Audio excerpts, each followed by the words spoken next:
48 Hours presents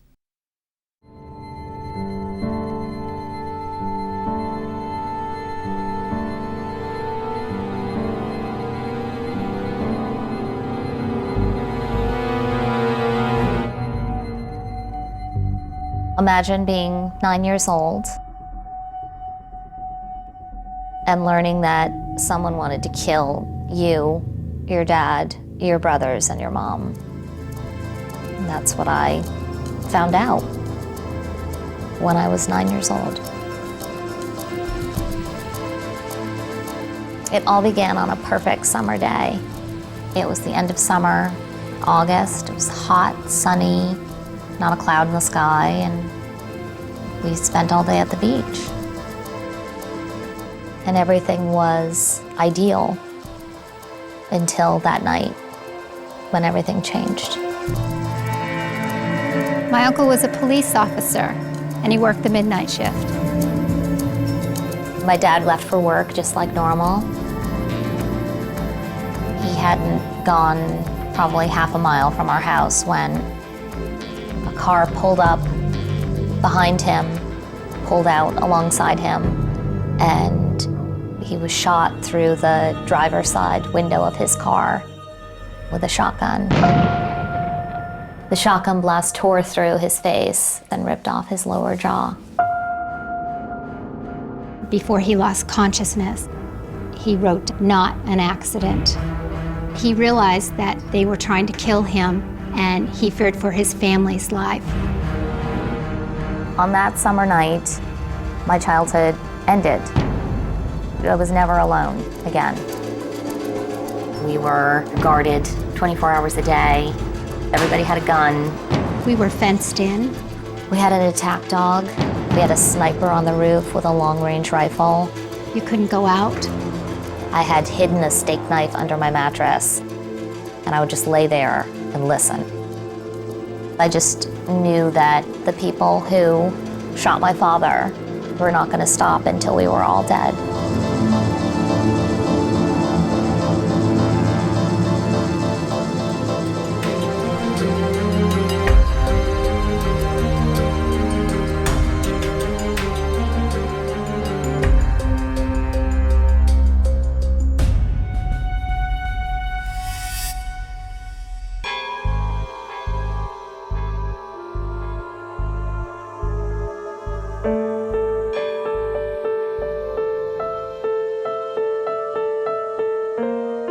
Next door to our house, there was an old graveyard.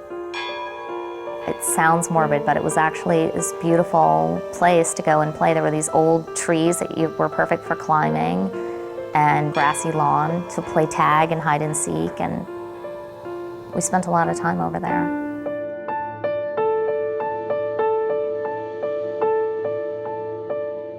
Falmouth, Massachusetts was the ideal place to grow up. Every summer day, we would get up in the morning, my mom would pack a lunch, and we would head out to Old Silver Beach. By the end of the summer, we'd all be brown as berries and just relaxed and happy. That summer, it was me, my two older brothers, Eric and Sean, my dad, my mom. My mom was studying to be a nurse. And then my cousin Kelly, who was helping out my parents take care of us kids. She was there to have fun, but babysitting was how she earned her rent. My father was a police officer, Dad's first day in uniform. In his uniform, my dad looked incredibly handsome, I thought. He looked like a movie star to me. He seemed invincible. My Uncle John was a guy that you didn't mess with. He took his job and his position very seriously. The John Busby I fell in love with was an athlete. He was handsome. He was very self-confident. He was one of the nicest fathers. He was a wrestler on the ground kind dad, and a hold my little girl close kind of dad.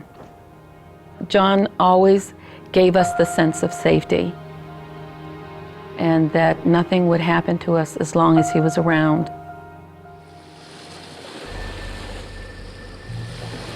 August 31st, 1979 was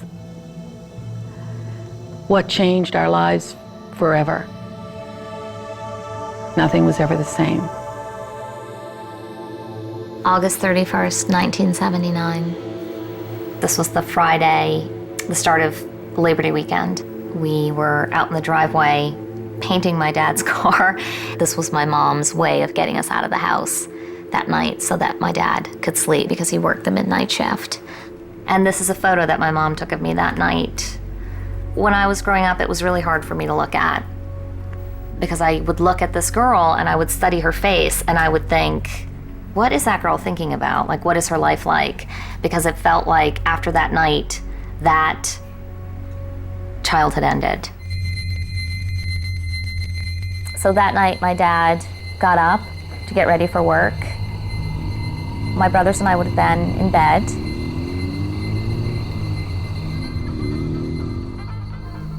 When I heard the knock on the door, I was watching Benny Hill. And in fact, I was laughing, I can remember. I heard someone screaming or crying. And at first I thought it was the TV. And I woke up and I came out of my room and I saw my dad's friend, Rick Smith, was there, and he was in uniform. And he was talking to my mom and she was crying and screaming. And she kept saying, no, no, no, no. And she kept trying to push him away from her. I said, Polly, there's been an incident involving John. And she goes, what happened? What happened? And I said, he'd been shot.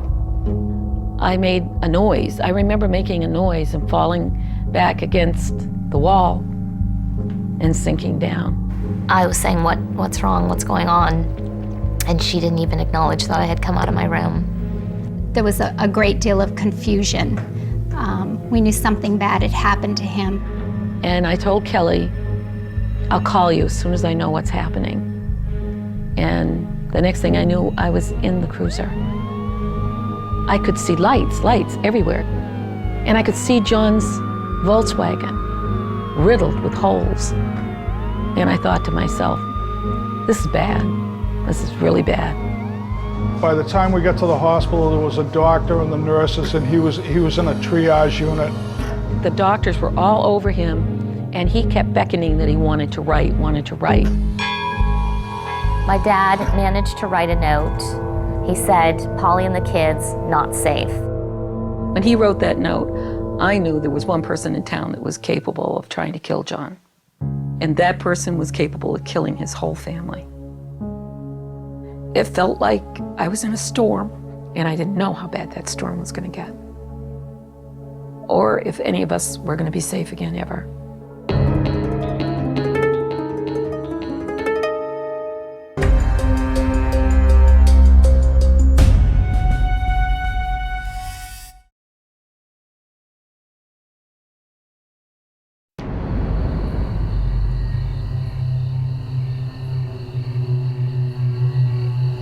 My Aunt Polly had just left with a police officer. Instructions were to stay away from the windows and keep the house unlit and keep the door locked. I closed all the shutters and locked all the doors and turned out the lights. I don't know how much time had passed, but I saw the lights of a car pull into the driveway. I was expecting a police cruiser to pull into the yard, and it was not. There was a guy in a red car, and he had a rifle. I didn't recognize him. I can remember that the children, at least Sean, was very panicked, saying, "Who's that guy? He's got a gun. Is he coming to kill us?" I was scared. I was in great fear that that individual was going to come in and kill whoever was in the house. Get in the back of the house, get in the back of the house.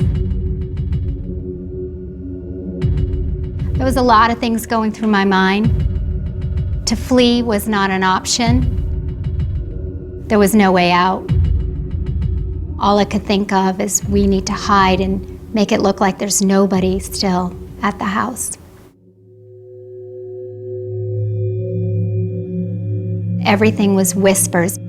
I said we need to be quiet until they go away. Then we heard someone knock at the door. Knocking louder, knock, knock, knock. Kelly just said, stay quiet, stay quiet. And I'm just talking to myself saying, he's gonna go away, it's gonna be okay, we're gonna be okay. Please stop knocking at the door, please go away. And then it stopped. I took a deep breath, thinking, thank God it's over. He's going away. And suddenly I heard knocks at the back door.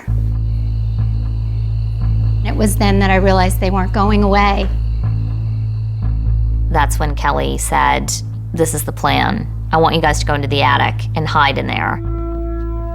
Do not come out of the attic until I come and get you or until your mom comes home. Don't come out for anybody else. All I could think was, we're gonna go up in the attic and this guy's gonna come looking for us. And we have to be so quiet and not move. It was hard to balance on the rafters, and I was in a nightgown, and I didn't want to fall into the insulation, which was very prickly, so I was just trying to stay still really hard and not move or make a sound. And we just waited for whoever was gonna come up there.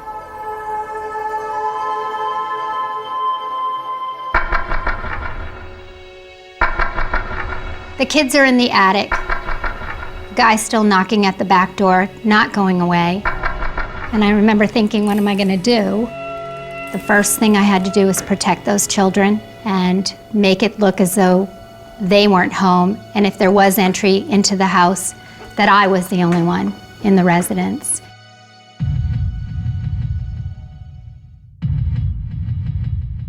I walked over to the window, which is right beside the door, and at that moment, the guy pulled out a police badge. He said he was a Falmouth police officer and that he was here to watch over John Busby's family.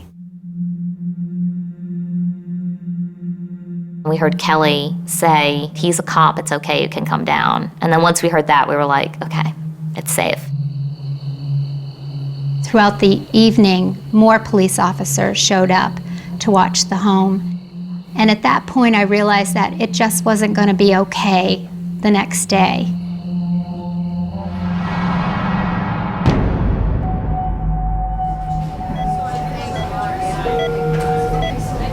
They were trying to get an airway down.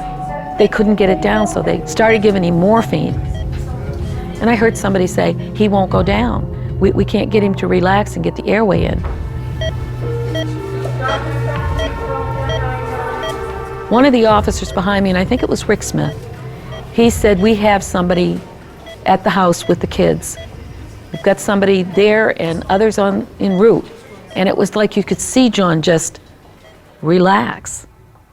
He relaxed, he laid back, and they slipped an airway in.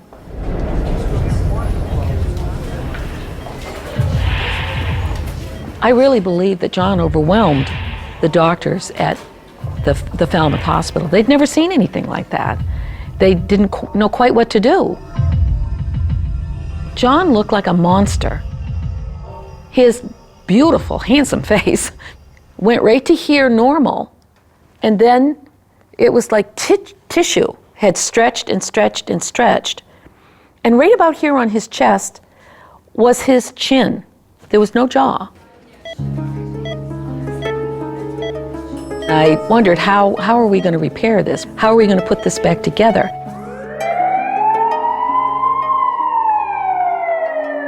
From the Falmouth Hospital, they took him by ambulance to Mass General Hospital.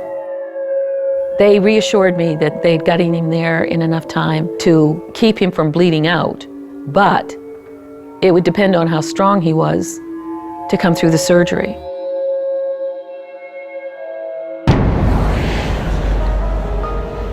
Police in Falmouth today are looking for suspects who fired into the face of an officer there. 36-year-old John Busby was driving to... The morning after the shooting, we left to go stay with my uncle near the hospital where my dad was staying in Boston. No one was told where we were going, and when we got there, we were told not to tell anyone where we were staying or who we were staying with. This was the beginning of the year that we disappeared. What do you think of the police response? Chat now on Facebook and Twitter.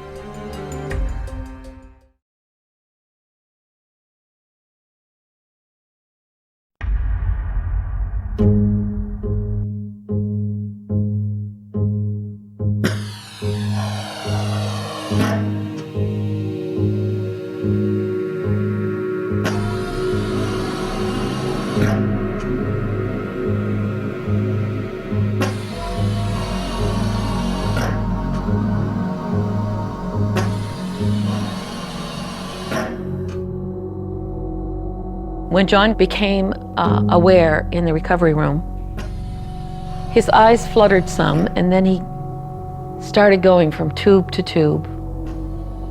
And then he realized he couldn't talk. And I saw a look in his eyes almost of, you know, I can't talk. And then he saw me sitting there, and he wrote, "Don't leave me like this."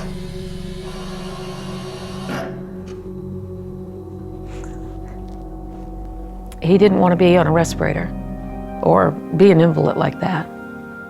And if the choice came, I needed to let him go. I needed to let him die. I said, "You can't leave me here. You can't leave me with these 3 kids.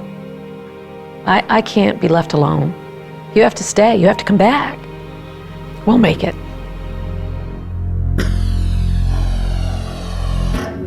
He couldn't speak, he couldn't breathe, he couldn't eat, he couldn't even drink water. I mean, he couldn't do anything because they had wired shut what was left of his face.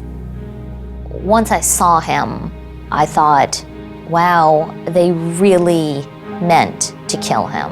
And I remember going to bed some nights and I would just lay in bed and think, my dad? Everybody likes my dad. Who could want to kill my dad?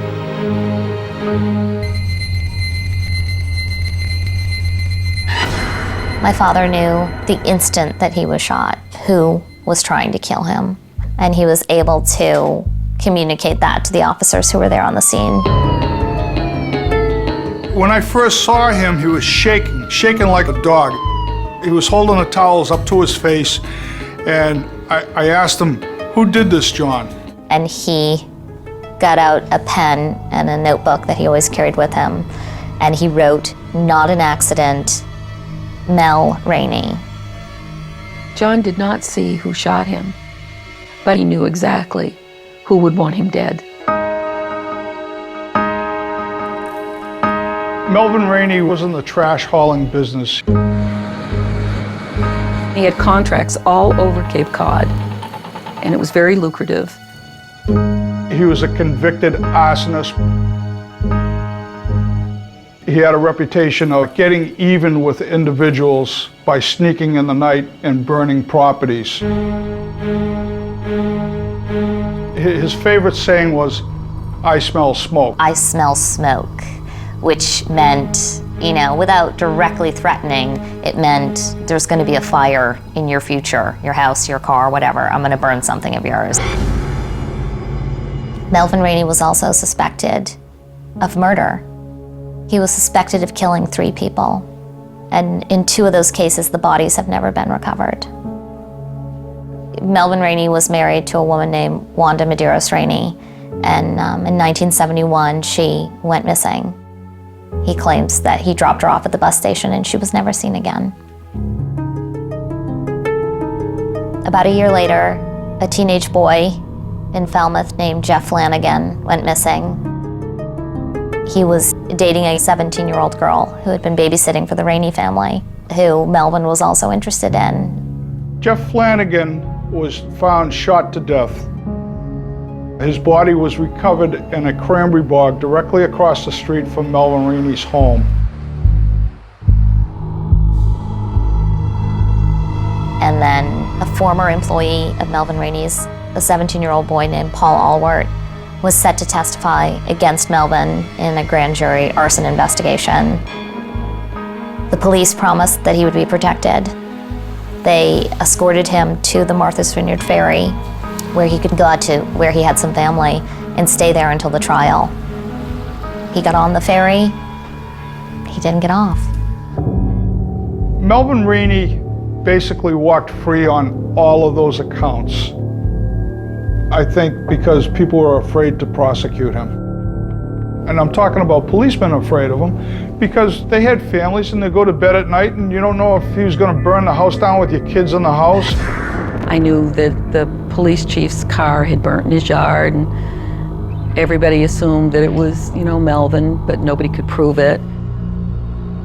I think Melvin Rainey considered himself untouchable, and that extended to his immediate family. So if the police tried to give a ticket to anyone in his family, he would march into the police station and have the ticket torn up and have it erased from the logbook. Well, my dad was either brave enough to take on Melvin Rainey, or he was foolhardy enough to take him on. If you broke the law, he didn't care who you were connected to. You were gonna get a ticket, you were gonna go to court, so he had run-ins with them. My dad was conducting traffic at a roadblock at a fatal accident, and Melvin Rainey's brother, John Rainey, was there in his semi. And instead of waiting for the scene to be cleared, he just decided to drive straight through the accident scene, and he actually hit my father with his truck. He went to his house and arrested him and charged him with assault and battery with a deadly weapon. And just prior to that court hearing, John Busby was shot. I thought instantly that Melvin Rainey had shot him. And now we're going to start after Melvin. I think there were a lot of cops on the force who wanted to go straight to Rainey's house and just drag him out. But there were a lot of other people who were in positions of power, who were really too scared to do anything about it. I would challenge anyone to go to any police department and ask the question, if one of their officers was shot in the line of duty, what would they do? And I can tell you the response will be, they're not going to stop investigating that crime until an arrest is made. This did not happen in the town of Falmouth when John Busby was shot. This is the police log from that night. The local paper does the log of accident, fight in progress, disorderly group, noisy house. At the hour of my dad's shooting, there was nothing. They didn't put it in. They took it out of the police log. They've got everything else in here, dog barking, 2 drunks near Russell and Falmouth Heights. Every single teeny thing in town is in here, and for some reason, the police log doesn't state for that night that a police officer was shot. To my knowledge, the Falmouth Police Department never interviewed Melvin Rainey regarding the John Busby shooting. I've often wondered just exactly how this little guy could get away with the stuff that he got away with without even being questioned. It was clear to a lot of us that there was something behind the scenes that was much more powerful than Melvin Rainey. Melvin Rainey had something on someone, whether he was paying people in envelopes or whether he had pictures from some sort of sexual act. He clearly had so much control that the police didn't go after him. Nobody was going to do anything about a crime involving Melvin Rainey.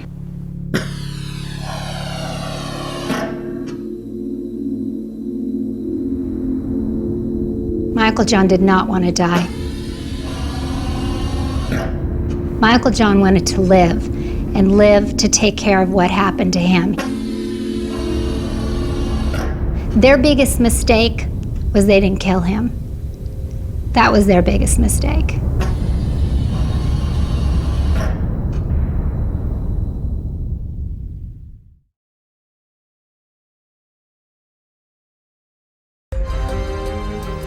"48 Hours presents" will continue.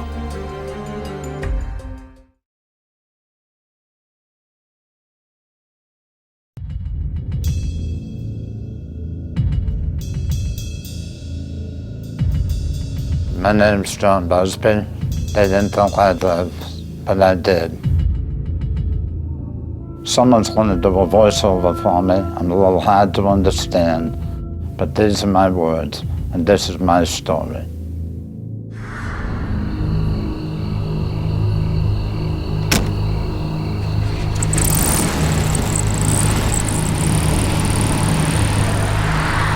I was on my way in to work the midnight shift. The vehicle pulled up behind me. Pulled out as if to pass. It didn't pass. It matched my speed.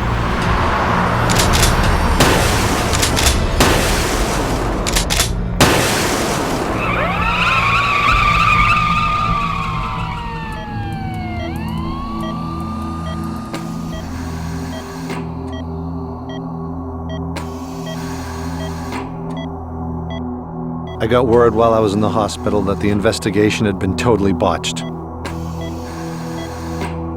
I determined there was only one way that justice was going to be done, and I was going to have to supply it. I was going to have to get healthy, get out of the hospital, and kill this guy.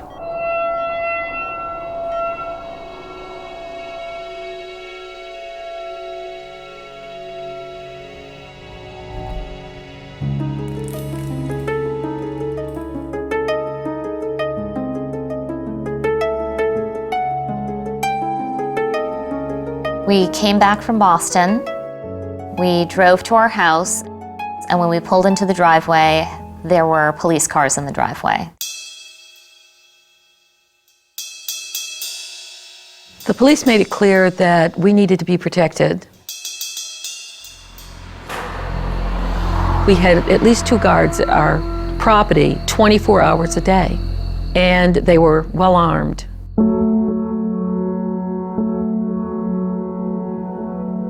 Everywhere I went, there was a cop.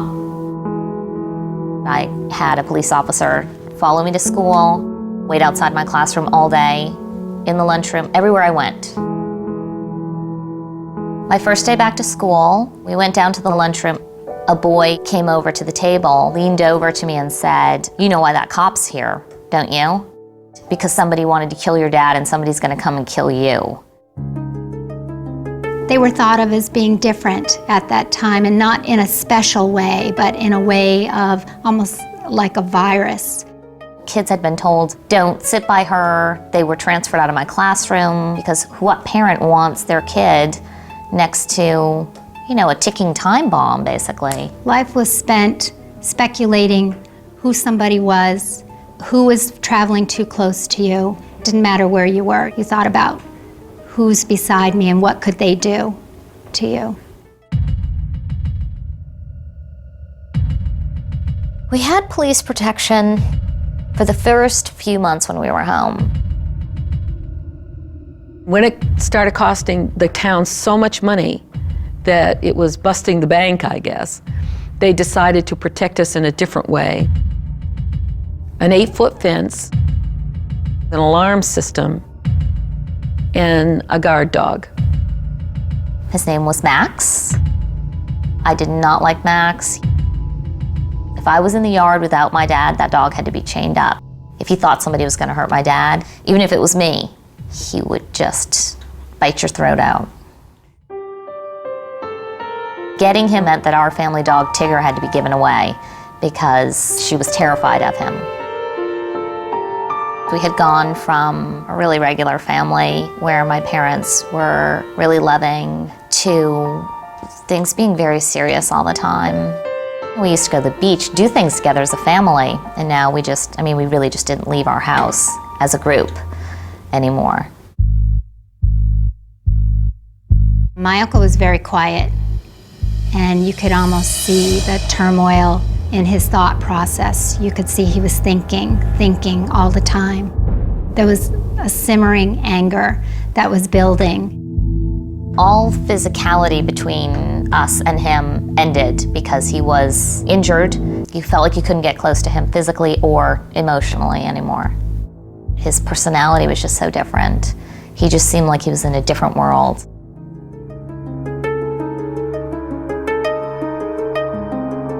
Two or 3 days would go by, and I would just stay in my room. Felt like my head was gonna explode. I started pushing my family away from me, pushing my wife, the children away from me. We were living in our own prison, and the people who had done that to me were living their normal lives.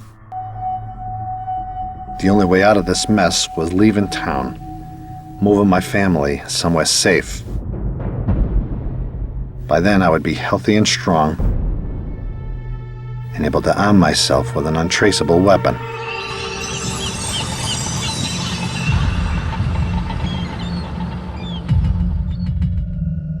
I was gonna cut through the woods across from the dump, and I was gonna wait for Melvin to empty his truck. There was no way I could miss him. He'd be a sitting duck, and that was my plan. Put a hole in his head, right through the windshield, and finish him off.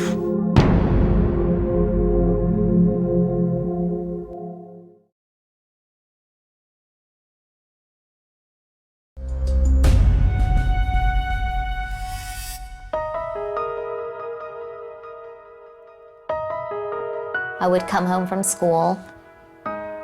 Sometimes I would just go into my room and sit on my bunk bed, and I would just stare out the window and wait for it to get dark. I just wanted the day to be over. I just wanted the days to go by. I wanted the waiting to end for whatever was going to happen. The only place we could think of that no one would ever think that we would live is in the middle of the country.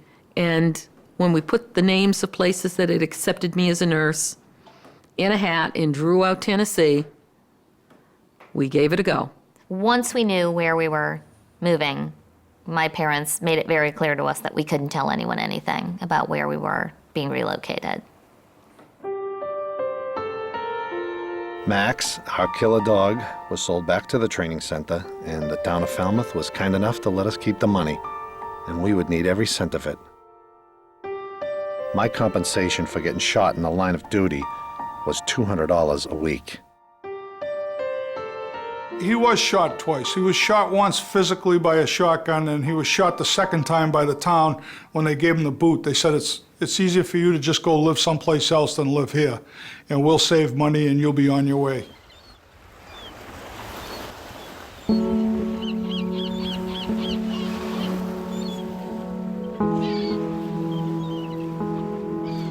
The town ordered a police escort for us as far as the Bourne Bridge. Goodbye and good riddance. We weren't their problem anymore.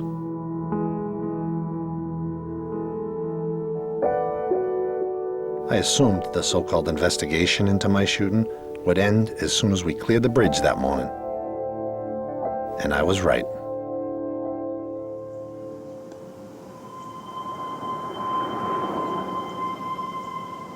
As we were driving south, it was August when we moved, and it just got hotter and hotter. Every day that we were driving, it felt like we were driving into hell. And I do remember thinking, after everything that we've been through and how crappy our lives had become, and now this is what we get, this is our escape, our new life, was to move to this place, which was in the middle of nowhere. It just felt like, adding insult to injury. It was like, and then after this, here's your prize. Here's what you get,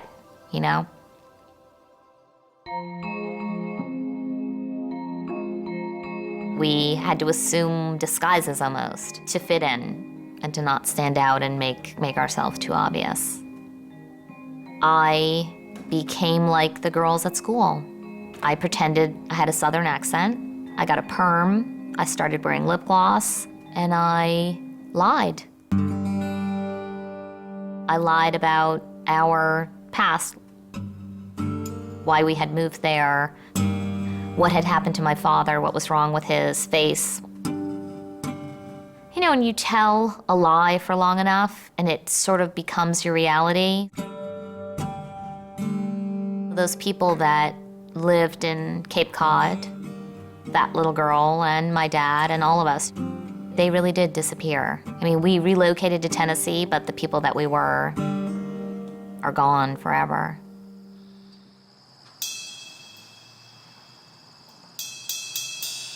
The first couple of years that we lived in Tennessee, we watched very carefully.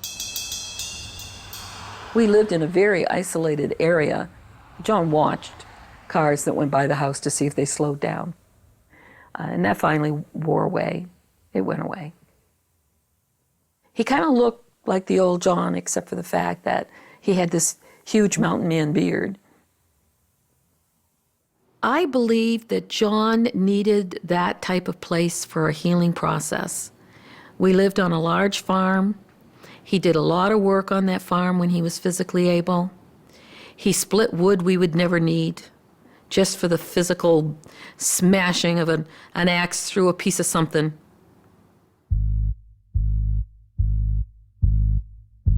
From time to time, I had to return to Boston for surgery, and that meant shaving my beard off.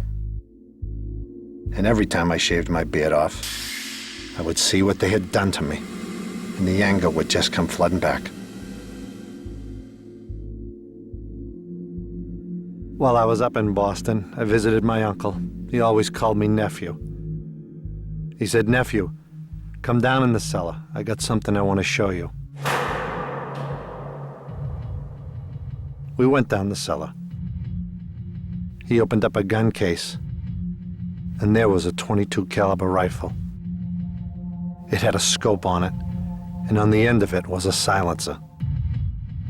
It was everything I needed.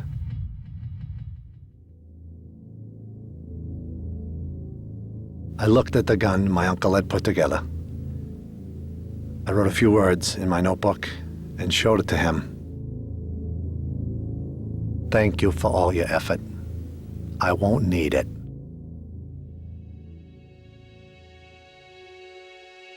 When John returned from that surgery, he came through the door, and before he said hello or anything else, he looked me straight in the eye and he said, "I'm done. I'm done with surgery. I'm done with going back there.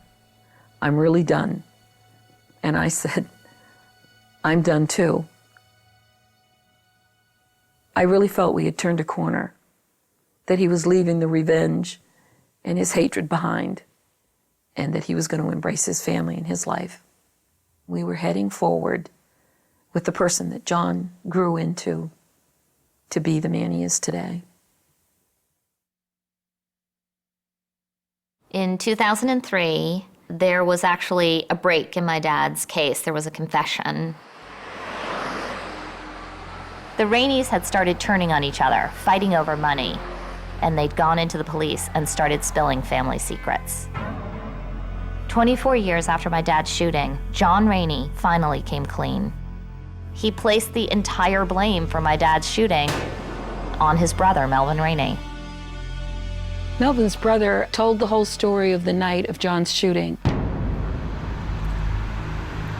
Melvin sat in the back seat. He had a ski mask on, according to his brother. He had a shotgun, which he put out the back window. As they slowly passed John's Volkswagen, he shot a round from the shotgun, which went through John's face. In a sense, it was vindication. John was right. All those years he'd been right. It was Melvin Rainey who wanted him dead.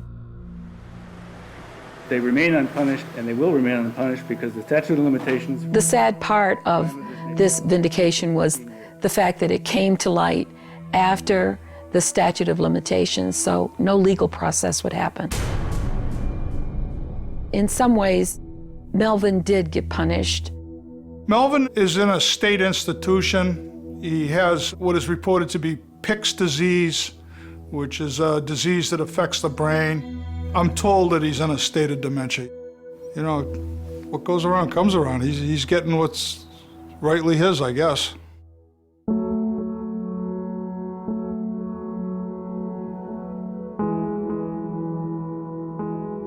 This is the only childhood I had. To have lived through it and be here today, I just feel like it's made me who I am. It's touched every part of my life. I write books for kids.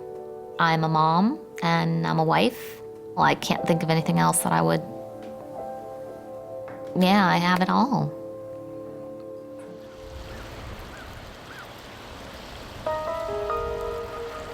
Quite frequently, I compare what has happened to Melvin and what I'm going through now. There's no doubt in my mind that I won. No question. We now live in paradise, and we are so content with one another.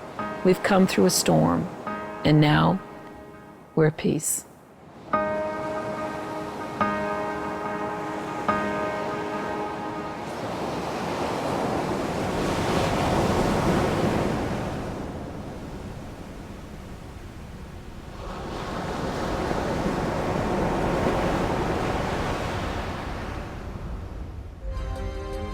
Another amazing story of survival. I opened up the door and said, "It's the police department. Marty, are you home?" Something was wrong because she would not just miss work. Marty is a big bunch of dynamite in a little bitty package. She might weigh 97 pounds soaking wet. There was a person laying on the floor, covered head to toe in blood. I started crying and saying, all I want to do is talk to my mom. Who did this? Who did this to you, Marty? Someone had broken into my grandma's house. Maybe it was the same person, and maybe someone was after our family. Whoever did it was still out there. 48 Hours presents Live to Tell, coming up next.